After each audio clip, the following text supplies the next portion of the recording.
Baik, selamat siang, adik-adik semua. Apa kabar? Ini adalah hari pertama kita di semester Gasal ini. Ya, sudah tingkat 4 sekarangnya. Kita akan bertemu di 2 mata kuliah di semester ini. Untuk kali ini kita bertemu dalam mata kuliah kualitas perangkat lunak. Ya, jadi ini adalah mata kuliah spesialisasi buat kalian yang menjadi salah satu pembeda antara diploma 3 dengan diploma 4. Jadi saya harap kalian bisa merasakan dan memaknai perbedaan tersebut setelah mengikuti perkuliahan ini. Ya, jadi untuk pertemuan pertama ini saya akan mengenalkan ke kalian apa yang akan kalian uh, pelajari di kuliah ini dan bagaimana kita akan mengelolanya. Oke, saya buka dulu slide-nya. Baik.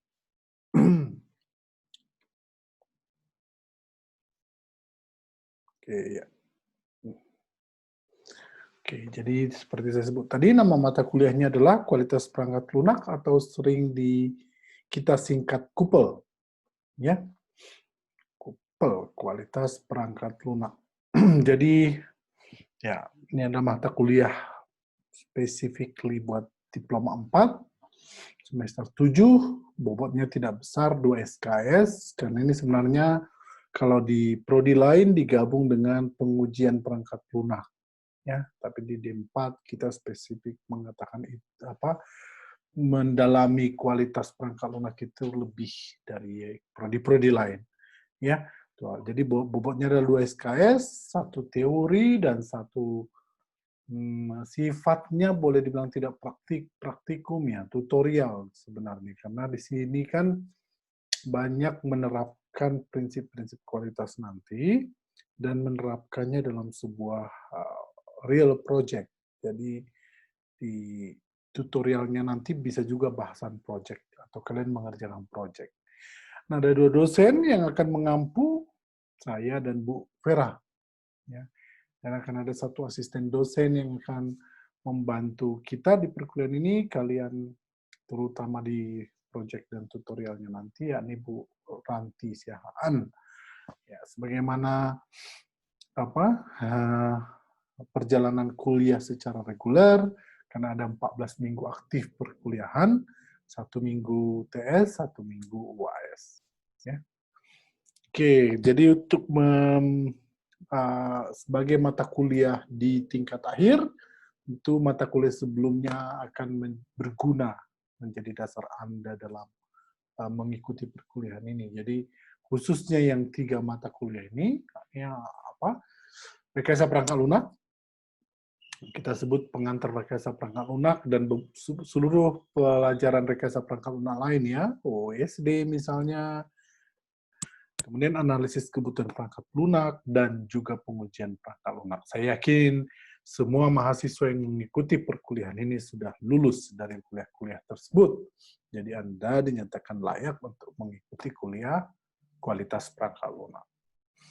Oke, ini adalah learning outcome yang diharapkan menjadi kemampuan kalian setelah dinyatakan lulus dari kuliah ini. Jadi, apa standar industri dalam penjaminan mutu perangkat lunak, prinsip-prinsip dasar, kegiatan-kegiatan dalam kualitas perangkat lunak, komponen-komponennya apa saja, bagaimana kita mengelola kualitas perangkat lunak, ya mulai dari perencanaan sampai pelaksanaan. Nanti akan ada yang disebut dengan software quality matrix, kalian harus bisa menjelaskan dan menghitungnya, kemudian bisa menganalisis dan mengevaluasi mutu dan kematangan sebuah proyek. Dan kalian nanti akan langsung menerapkannya dalam sebuah proyek yang saya sebut tadi, real proyek ya kita harapkan, nanti akan saya jelaskan detailnya. Jadi saya berharap nanti kalian betul-betul berperan. Walaupun tidak semua akan melakukan peran itu mungkin di proyek ya, tapi kalian akan belajar dari sebagai pemeran dan juga sebagai pihak lain yang menerima peran tersebut. Karena dalam pengembangan proyeknya nanti, pengembangan perangkat lunak yang dilakukan dalam proyeknya, tentu roles yang berbeda-beda akan kalian jalani. Oke, Nah, jadi komponen evaluasi untuk perkuliahan ini, kuis akan lumayan besar karena kalian ada daring, ya. Saya akan upayakan akan selalu ada kuis di setiap kita masuk, ya, teori, yakni apa kita evaluasi materi perkuliahan sebelumnya, ya. Akan ada sekitar 5-10 menit ya di awal perkuliahan teori, kuis kecil. Selain itu mungkin akan ada kuis besar, nanti kita lihat perkembangannya, terutama khususnya sebelum UTS, karena sebelum UTS kebanyakan kita masih bahas teorinya. Di paruh kedua mungkin akan ada beberapa minggu memang akan mengerjakan proyek, jadi kuis mungkin tidak dibutuhkan, gitu ya. Tapi di pertengahan, jadi akan ada satu kuis besar. Selain itu di setiap topik teori akan ada kuis kecil, ya. Karena kita akan menjalani daring, kuis inilah yang akan saya gunakan sebagai absensi. Ya, jadi nggak perlu nanti kita kan akan sudah punya WA group nanti ya. Saya harap kalau belum ada sampai hari ini, siapa yang jadi ketua kelas langsung bentuk WA group, undang saya, di situ kita komunikasi secara intens. Jadi materi akan saya siapkan selain video, slide kalian bisa akses di CIS, kita juga akan diskusi di WA group. Ya, jadi tolong segera itu diadakan. Jadi kuis akan banyak, jadi akan besar ininya, persentasenya. Ini 20%, biasanya 10% ya, ini 20%. Kemudian tugas including the project gitu ya, itu akan 25%. Tutorial mungkin nanti akan banyak menilai output dari setiap proses di tutorial dan projectnya, itu juga akan dinilai untuk sebagai komponen evaluasi dan bobotnya itu juga lumayan besar, 25%. Ya, UTS karena topik yang dievaluasi di UTS cukup banyak, dia akan lebih besar dari UAS ya. Jadi UTS 30%, UAS 25%. All together 100%. Of course, soal grading kita akan ikuti aturan institusi, proses ABCD-nya ya. Jadi silahkan tapi ada aturan lain bahwa tidak ada komponen yang tidak diikuti. Jadi misalnya Anda sebenarnya dapat 75%, tapi kuis sama sekali tidak diikuti, tetap aja E. Jadi jangan sampai ada yang tidak diikuti, ya. Nanti kuis juga begitu. Saya nggak akan menunggu kalian sampai hadir ya. Jadi tolong hadir tepat waktu. Kalau tidak ikut kuis gimana dong Pak? Ya, 0, kosong nilainya ya. Bukan kosong ya, 0. Jadi tentu akan faktor pengurang kepada nilai akhir dari kuis gitu ya. Jadi jangan sampai Anda kehilangan kesempatan untuk mengikuti kuis. Oke? Jadi pastikan juga karena kuis-kuis ini UTS pun bahkan karena masih daring UAS, kita akan gunakan LMS, dalam hal ini kita masih menggunakan e-course. Jadi pastikan akun kalian di CIS dan di e-course itu jalan, tidak ada masalah. Gitu ya. Saya tidak mau dengar setelah kuis baru sadar bahwa akun e-course saya tidak jalan, gitu ya. Jadi saya tidak mau setelah berjalan, apalagi di tingkat 4 sudah ya. You have to solve your own problem regarding that kind of issues ya. Jadi jangan sampai karena saya nggak tahu akun saya tiba-tiba begini Pak, saya tidak ikut kuis. Nah, tingkat 4 harusnya isu itu tidak terjadi lagi. Tingkat 1 mungkin saya masih akan maklumi, oke, kirim by email, kirim by apa gitu ya, atau kasih kuis tambahan atau perpanjangan waktu. Tapi untuk kalian, I won't do that. Oke, itu bagian dari pendewasaan kalian. Ya, tingkat 4 adalah pendewasaan menjadi seorang penciri diploma 4. Oke, ini adalah referensi buku utamanya Software Quality Assurance written by Daniel Galin dari Pearson Limited Publisher. Ya, mungkin sudah ada edisi terbaru ya, tapi biasanya ini adalah teori-teori dasarnya. Software Engineering juga ambil yang terbaru. Kalau nggak ada di perpus, carilah e-book-nya ya. Jadi tolong kalian juga lebih banyak membaca sekarang ya. Saya akan lebih senang kalau kalian lebih tahu dari saya. Artinya sebelum kuliah kalian nanti kan saya sebut saya akan adakan video, kalian akan lihat itu sebelum mungkin kelas mulai. Tidak harus pada hari jamnya kalian harus nonton, tapi kalian kita beri schedule itu untuk memang waktu kalian untuk kuliah ini gitu ya. Jadi kalau kalian bisa sediakan waktu di luar itu ya silakan. Ya, itu untungnya dengan PJJ kan.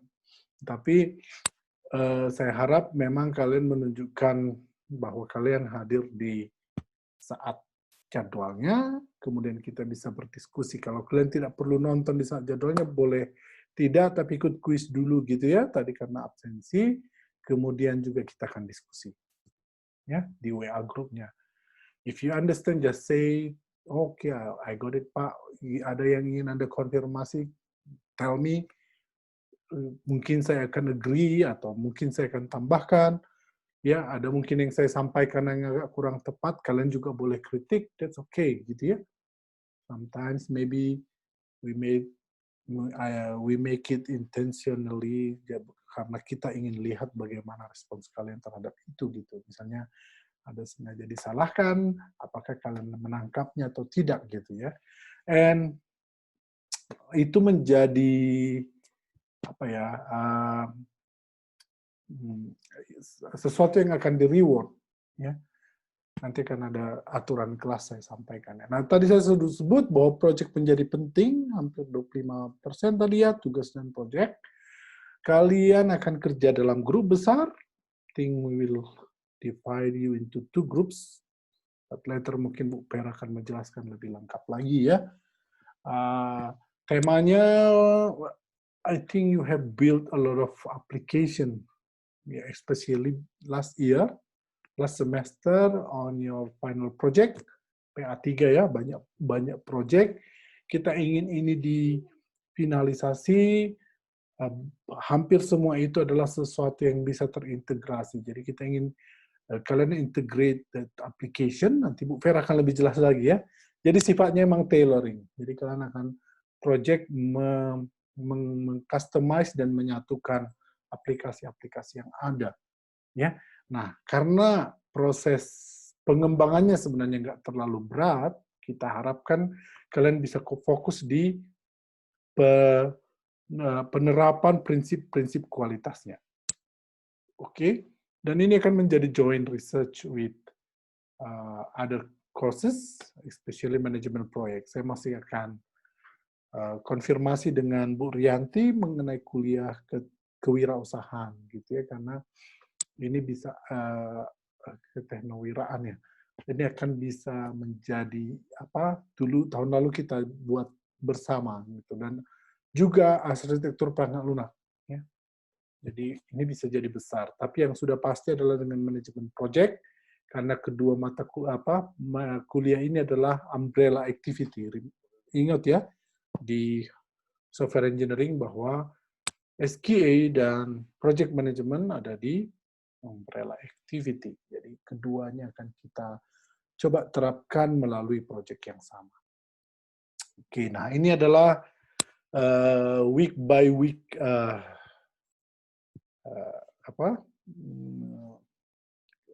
rencana pelaksanaan pengajarannya, ya RPP-nya. Ini tentu ya kita akan mulai apa itu SQA, kemudian akan belajar faktor-faktor apa dalam SQA, komponen-komponen apa, kemudian akan kita lihat bagaimana sejak dari pre-project sebelum project started, sudah ada quality components yang harus ditangani, kemudian saat development, bagaimana quality plans-nya, kemudian integrating quality activities di whole life cycle, kemudian conducting reviews, procedures and work instructions. Jadi kalian akan banyak setting juga sebenarnya proses. Kualitas itu kan, ingat nggak, build the right product, build the product right, gitu ya. Kalau kalian build the product right, the right product maksud saya, kalian sedang bicara pengembangan ya. Apakah mata kuliah pemrograman lah ini ya, pengembangan aplikasi berbasis web, berbasis ini dan sebagainya macam, itu adalah build the right product. Kalau build the product right, ini diproses seperti ini, gitu ya. Quality assurance-nya akan menangani itu, gitu ya. Jadi kalian akan banyak bergerak di situ. Jadi orang yang hanya mau jadi programmer, saya harap Anda perlu dilengkapi dengan kompetensi-kompetensi ini. Jadi berikan perhatian ya.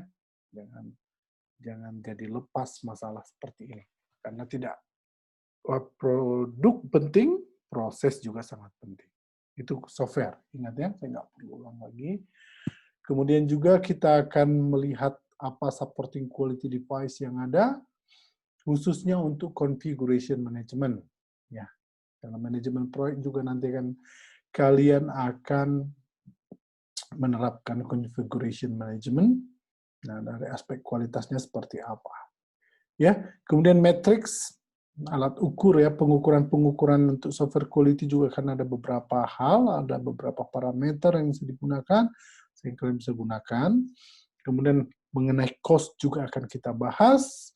Kemudian quality management standard, SQA proses standar juga akan kita bahas. Kemudian the last 2 weeks you will focusing on the project sambil kita summarizing lah pelajaran-pelajaran kita sebelumnya.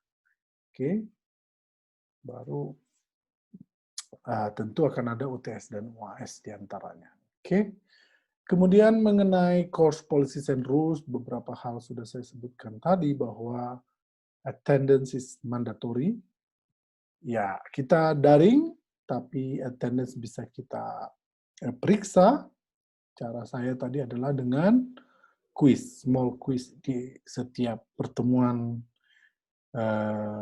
teori ya. Kalau nanti di tutorial dan praktikum, nanti akan ada cara lain. Ya, so you have to arrive on time for theory class karena kuisnya di-set dengan waktu terbatas, starting time-nya juga di-set, jadi jangan sampai terlambat. Ya. Kemudian plagiarism tentu tidak ditolerir di sini, so please don't do that. Ya, 0 grade langsung. Ya, apabila Anda memang tidak bisa menghindari kerjasama dan juga tidak bisa menghindari referencing terhadap suatu pekerjaan atau pekerjaan orang lain, kalian sudah tahu cara menghindari plagiarisme. Ya, sudah dipelajari harus jadi metodologi penelitian ya. Bagaimana kita mereferensi terhadap suatu konsep atau juga kalau bekerja dengan teman mungkin kalian boleh bekerja sama, saya tidak anti bagaimana kalian berdiskusi untuk pengembangan diri, tapi kalian harus klaim itu dalam setiap tugas kalian atau deliverables kalian, gitu ya. Jadi jangan klaim kerjaan orang lain, intinya itu, ya, plagiarism. Oke, submission juga, pastikan kalian sudah menjalankan semua instruksi, be on time,